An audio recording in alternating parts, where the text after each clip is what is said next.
2, 3, my baby don't mess around because she loves me so, and this I know for sure. But does she really want? Hey, yeah, our last logarithm lesson for unit number 6, and we are going to focus solely on word problems and applications. Our learning goals, we're going to solve problems based on applications of exponential and logarithmic functions. This first slide is worth copying down. These are 3 common formulas or problems that actually in real life use a logarithmic scale. And if you've ever wondered why we care about logarithms, you kind of have to remember going back to our first lesson. So an exponential function looks like this, more or less, exponential growth. The numbers get really, really big, really, really fast. And so when you have to work with those numbers, or say you have to quote those numbers in a report or to the media, they can be really, really big, especially when you're talking about things like loudness, energy released from an earthquake. pH scale can be really, really small when you're talking about concentration of hydrogen ions. So remember, the inverse of that is a logarithm of exponential. And that looks like that. So the numbers tend to be a lot smaller, more manageable. And that's basically the point of logarithms, to make numbers a bit more manageable. Plus, we get to use some of our laws of logarithms to be able to solve for exponential equations. In any event, you need to be able to refer to those 3 formulas, plus we'll have some review of grade 11 formulas. Richter scale, which if you don't know has to do with earthquakes. So magnitude 1 minus magnitude 2 equals the logarithm of intensity 1 divided by intensity 2. And that's just when you're comparing 2 different earthquakes. The decibel scale, which has to do with loudness, with hearing, sounds obviously. L for loudness equals 10 log, and then intensity 1 divided by intensity 2. Again, when you're comparing 2 different sound levels. pH scale, you would have done it if you've taken chemistry. pH equals the negative log of the hydrogen ion concentration. Our first example. Now, you may or may not find it beneficial to copy down all of the word problem. It's really up to you if you want to. It's a lot of copying. Maybe just copy down example 1. But in terms of like how many more times, don't worry about the descriptive part. So an earthquake of magnitude 7.5 on the Richter scale struck Guatemala on February 4th, 1976, killing 23,000 people. On October 2nd, 1993, an earthquake of magnitude 6.4 killed 20,000 in India. How many more times intense is an earthquake of magnitude 7.5 versus one of 6.4? We're going to go to 1 decimal place. So if you just look at those 2 numbers, it has a difference of 1.1. Does that mean it's only 1.1 times as intense? Well, we're about to find out. So we're going to use our Richter scale equation, magnitude 1 minus magnitude 2. So let's get the pen going here. All right.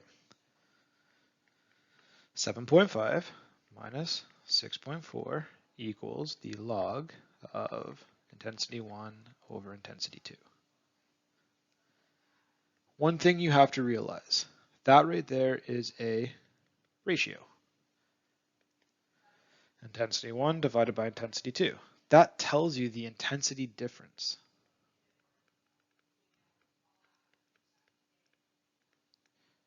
In other words, how many more times the intensity.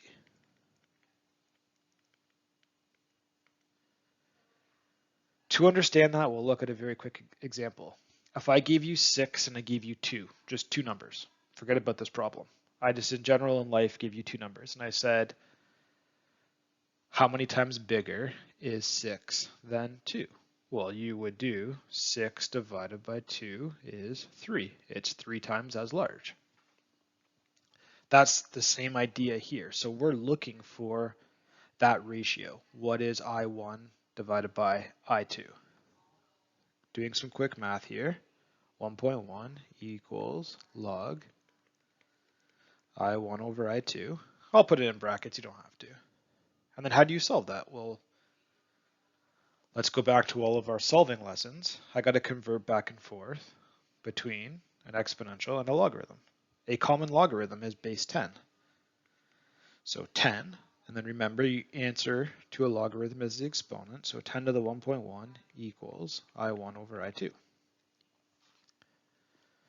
Using your calculator, 10 to the power 1.1, and what did I say? 1 decimal place, so 12.589, blah, blah, blah, rounded is 12.6.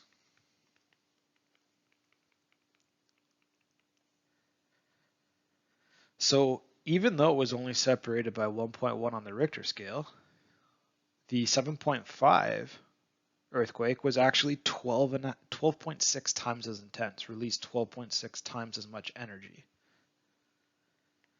Don't forget about a therefore statement for any word problem. Therefore, I'll let you write it. I'm just going to write dot, dot, dot. But something to the effect of, therefore the first earthquake is 12.6 times as intense, or released 12.6 times as much energy as the second earthquake.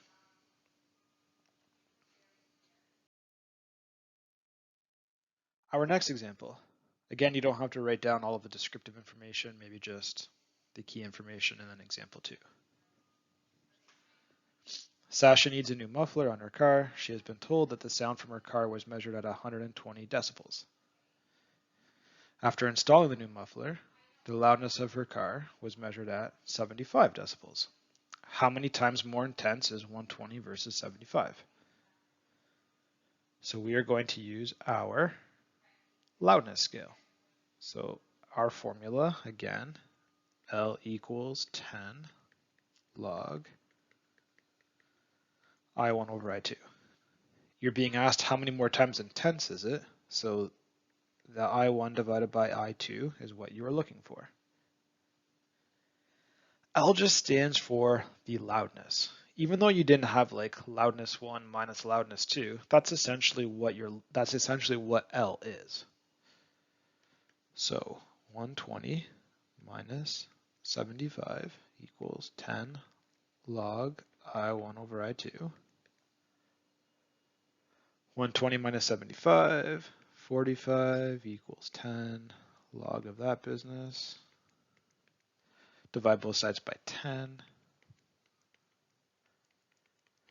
4.5 equals log I1 over I2. How do I solve that? Again, you want to convert to a exponential. Common logarithm, base of 10, 10 to the 4.5 equals I1 over I2. Let's enter that into our calculator. 10 to the exponent, 4.5. Did I say how many decimal places? I did not. Let's just stick with 1 decimal place. So we get a big number here, 31,622.8. So again, only separated by 45 decibels, again making the number smaller, but the intensity of sound is actually 31,000 plus times as intense to your ears. Again, don't forget about the therefore statement. I'm not going to bother writing it out, but you have full creativity there. And if you could have guessed it, your third example here has to do with pH scale before moving on to something else. We want to determine the pH of a swimming pool with a hydrogen ion concentration of 6.1 times 10 to the negative 8 moles per liter. pH is often given to 2 decimal places, so we're going to round to 2 decimal places. A is just simply using your formula. Well, I mean, they both are, but pH, this is just a simple substitution, the negative log of the hydrogen ion concentration. which is 6.1 times 10 to the negative 8. And make sure you enter that in brackets. You literally just type that into your calculator just like that. Going to 2 decimal places, you should get 7.21. Our therefore statement, therefore the pH of the swimming pool, 7.21, which means it's very close to neutral. B. A sample of orange juice has a pH level of 3.5. Find its hydrogen ion concentration. So now we're looking for H+. So we have 3.5 equals negative log of the hydrogen ion concentration. Divide both sides by -1 to get rid of that negative. So negative 3.5 equals the log of the hydrogen ions. How do I solve that? Convert it back to an exponential, base of 10. 10 to the negative 3.5 equals H+. And you could type that into your calculator. 10 to the exponent, negative 3.5. And maybe you get it in scientific notation. Maybe you don't get it in scientific notation. It's really up to you what you put it in. I'll put it in both. So scientific notation, if we go to 2 decimal places, would be 3.16 times 10 to the negative 4.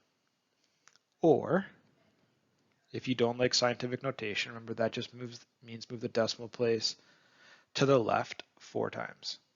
So that would give us 0.000316. Your choice, completely up to you. All right, so 3 word problems out of the way: Richter scale, loudness, and pH. Make sure you have those formulas ready in front of you for your virtual test. Oh, and don't forget therefore statement here for B. Blah, blah, blah. Okay. Number 4. This is just like a question you would have seen in grade 11. The number of deer in the woods is decreasing by 3.5% a year. If there currently are 480 deer, when will the population be only 400? Depending on your background of grade 11, maybe you don't recognize this, or you forget how to do this, or you don't remember the general equation. The general equation looks like this. I'll do it off to the side here. And it doesn't matter what letters you use. I mean, I know some people use A subscript T and then A0, like A naught. I'm just going to use A equals P1 plus or minus R to the T. A is your final amount. P is your principal amount, which just means your starting amount. And then 1 plus or minus. If it's growing, it's plus. If it's minus, it's decaying or decreasing. R is your growth rate as a decimal, and T is time in years. So using that as our general format, I know what the final population is. That's my A value. It's 400. I know what my starting population is. 480. 1.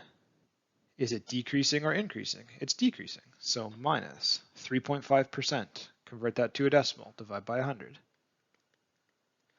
0.035, and then to some exponent t.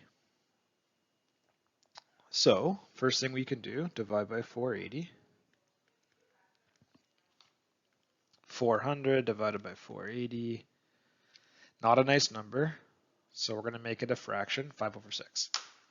That way we don't have to round.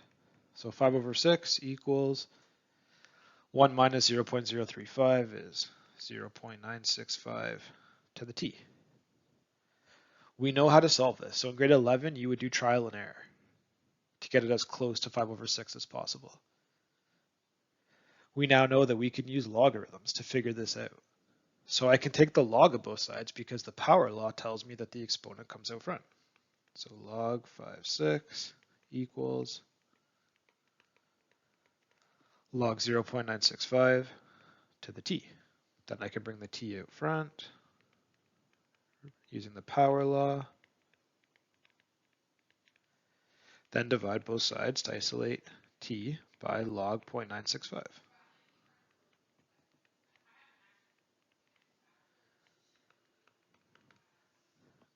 Separate that.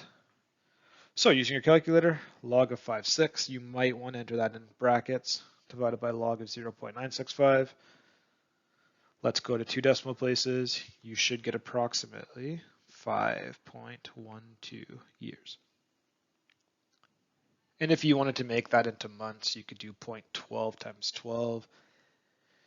If you wanted to be fancy and do days, you could do 0.12 times 365. It's really up to you. 5 years, and let's make it days. So let's do 0.12 times 365. We'll say 44 days. So only if you want to be fancy. 5 years and 44 days, approximately. And don't forget about your therefore statement.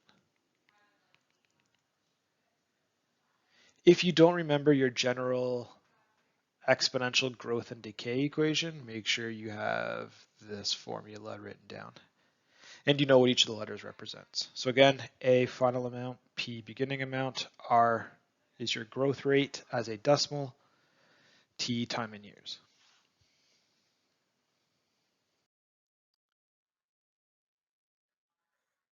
Number 5, our last example. A bacterial culture has an initial population of 50 and doubles every 4.5 hours. How much will it be in 10 hours? How long will it take to be at 125? How long will it take to triple? Again, depending on your grade 11 background, you may not remember doing a doubling time or half-life equation. So I'm going to write them here. And they basically, again, the letters don't matter, the format's what matters. So for doubling time, A equals P. My final amount equals my starting amount. Doubles. What number comes to mind? Hopefully 2 to the exponent. Now the exponent is a fraction. T over D. Time over the doubling time. That's for doubling time. Half-life. Now we're not going to do a half-life equation, but there might pop up one in the homework or in the review or possibly on your test. A equals P. Now it's 1/2 for half-life, and then T over H, time over half-life. If you don't recall those, make sure you write them down.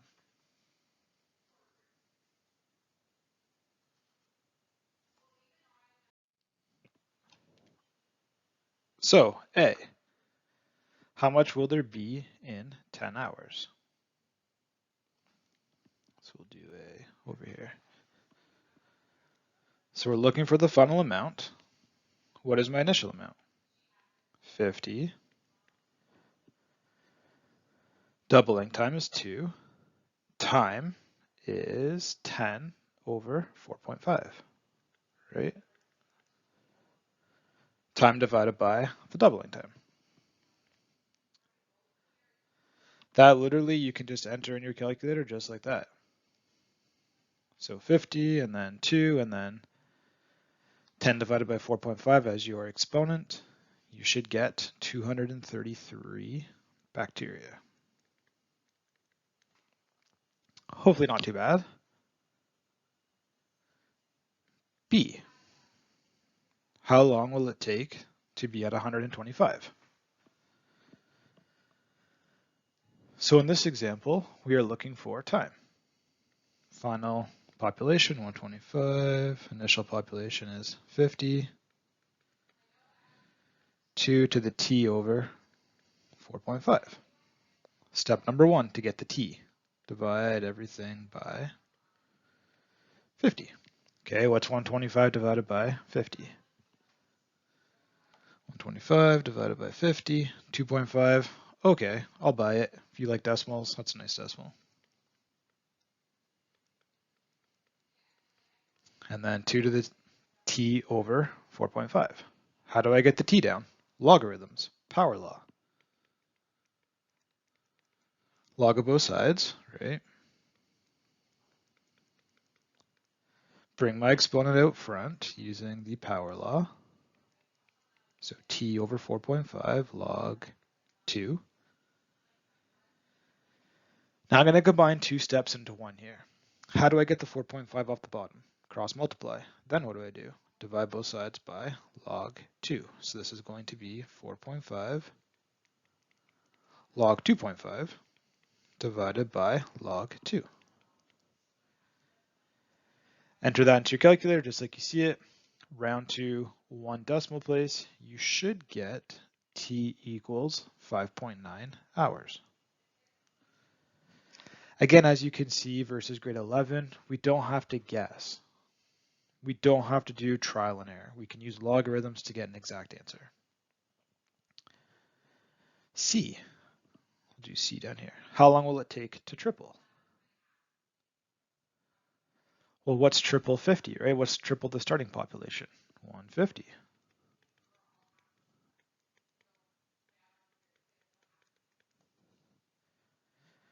Now I go through the exact same process like I did for B. Divide both sides by 50. Whoa, we get 3. Well, that makes sense. Regardless of what the starting population would be, triple would just be 3. If I said quadruple after you've done the dividing, it would be 4. In fact, you don't even need to know the starting population to figure this out for any question. So 3 equals 2 to the exponent t over 4.5. Go through the exact same process that we just did for B. So I'm going to leave that up to you. Make sure you know what you're doing, and you should get t equals, rounded to 1 decimal place, 7.1 hours. Again, our time is in hours. That's why we have hours. Do not forget, even though I have for all of these, don't forget a therefore statement for each one.